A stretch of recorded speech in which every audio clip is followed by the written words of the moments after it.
Hoy vamos a meternos con una de esas herejías que de verdad casi lo cambia todo.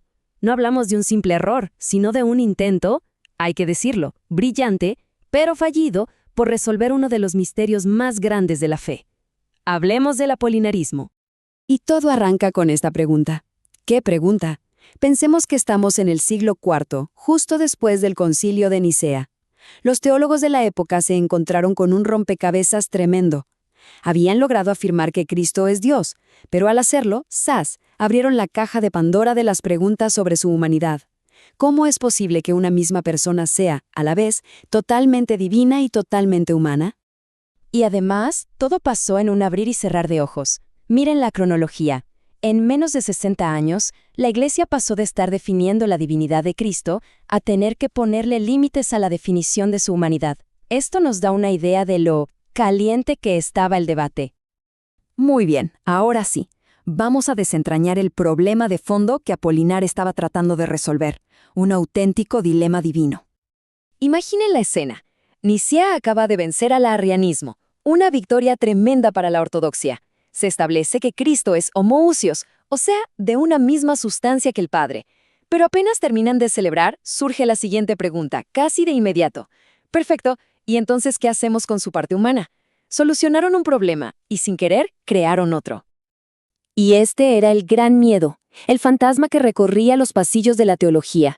Si Jesús tenía una mente humana completa, con su propia voluntad, su propia razón, y además la mente divina del Logos, ¿no sería eso como tener dos personas dentro de un mismo cuerpo? El riesgo de terminar con un Cristo dividido, casi esquizofrénico, era real. Y para Apolinar, la unidad de Cristo era lo más importante, era innegociable. Y aquí es donde entra en escena nuestro protagonista, Apolinar de la Odisea, con una propuesta bajo el brazo. Una solución que parecía elegante, muy lógica, pero que, como vamos a ver, tenía un defecto fatal. A ver, es importantísimo entender esto. Apolinar no era el malo de la película, ni mucho menos. Era un obispo respetado, un académico brillante, un tipo que había luchado codo a codo con el gran Atanasio contra el arrianismo. Su error no vino de la malicia, sino de un deseo genuino de proteger la fe. Bueno, ¿y cuál fue su gran idea? Básicamente, Apolinar propuso esto. Jesús tenía un cuerpo humano, sí. Tenía un alma humana, sensitiva, la que siente, la que se emociona, pero el centro de mando, digamos, el CPU, la mente racional, el nous en griego, esa parte no era humana. Según él, ese lugar lo ocupaba directamente el Logos divino. Este cuadro lo deja clarísimo.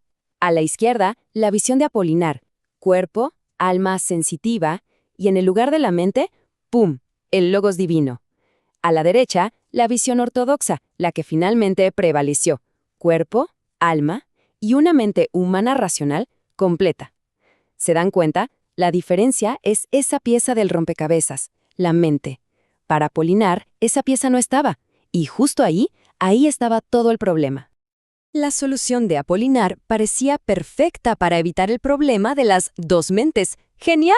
Cristo es una sola persona, unificada. Pero al cerrar esa puerta, sin darse cuenta, abrió una ventana que daba a un precipicio, un abismo para la doctrina misma de la salvación. Y ahora llegamos al argumento que lo derrumbó todo, el argumento que desmanteló por completo el apolinarismo. Todo se reduce a una sola frase, una idea tan simple y a la vez tan profunda que cambió el debate para siempre. Ahí está, lo que no ha sido asumido no ha sido sanado. Esta frase de uno de los padres capadocios, Gregorio de Nacianzo, fue el golpe de gracia, fue el jaque mate para el apolinarismo. Una idea tan clara, tan potente, que le dio un giro de 180 grados a toda la discusión. La lógica es impecable, de verdad. A ver, paso a paso. 1. El pecado no solo afecta al cuerpo, afecta a la mente, los pensamientos, la voluntad. 2. Para que Cristo pueda redimir algo, primero tiene que asumirlo, hacerlo suyo en la encarnación. 3. El apolinarismo dice que Cristo no asumió una mente humana. Conclusión inevitable, bajo la idea de Apolinar, la mente humana se queda sin sanar, se queda fuera de la salvación. Y con esto, el debate cambió de cancha. Ya no era una discusión filosófica abstracta. Se convirtió en una cuestión de salvación, o sea, soteriológica, como se dice en teología. Los padres capadocios ganaron el debate al mostrar que la visión de Apolinar, sencillamente, dejaba la salvación incompleta. Y así, la historia dictó su veredicto. En el año 381, la Iglesia, reunida en el Concilio de Constantinopla, rechazó de forma oficial la idea de Apolinar. La declaró herejía. Se zanjó el asunto. Cristo tenía que ser plenamente humano para poder ser plenamente nuestro Salvador. Y a lo mejor ahora uno piensa, bueno, muy interesante este debate antiguo, pero ¿y a mí qué? Pues resulta que importa, y muchísimo. Vamos a ver por qué esto no es solo polvo de libros de historia. Es que si Apolinar tuviera razón, la redención se detendría literalmente en el cuello. El cuerpo podría ser salvo, pero la mente, nuestros pensamientos, nuestras angustias, nuestras decisiones, todo eso quedaría roto, fuera del alcance de la salvación. ¿Cómo podría Cristo compadecerse de nuestras luchas mentales si Él mismo nunca tuvo una?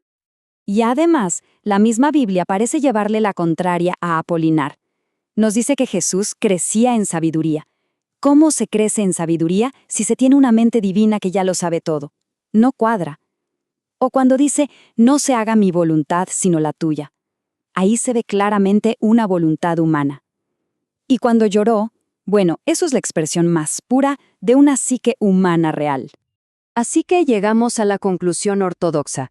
Es un misterio profundísimo, sin duda, pero es la postura que se afirmó. Cristo es una sola persona en la que conviven dos naturalezas completas, la divina y la humana. Y esa naturaleza humana incluye una mente racional. Las dos están unidas, pero sin confundirse ni separarse. Y al final, todo este debate antiguo nos deja con esta pregunta, que es la que de verdad resuena hoy. ¿Puede un Salvador incompleto ofrecernos una salvación completa? El apolinarismo nos recuerda que la humanidad de Jesús no es un detalle teológico menor, es, en esencia, el fundamento de la esperanza de una salvación que nos alcance en cuerpo, alma y de manera crucial también en la mente.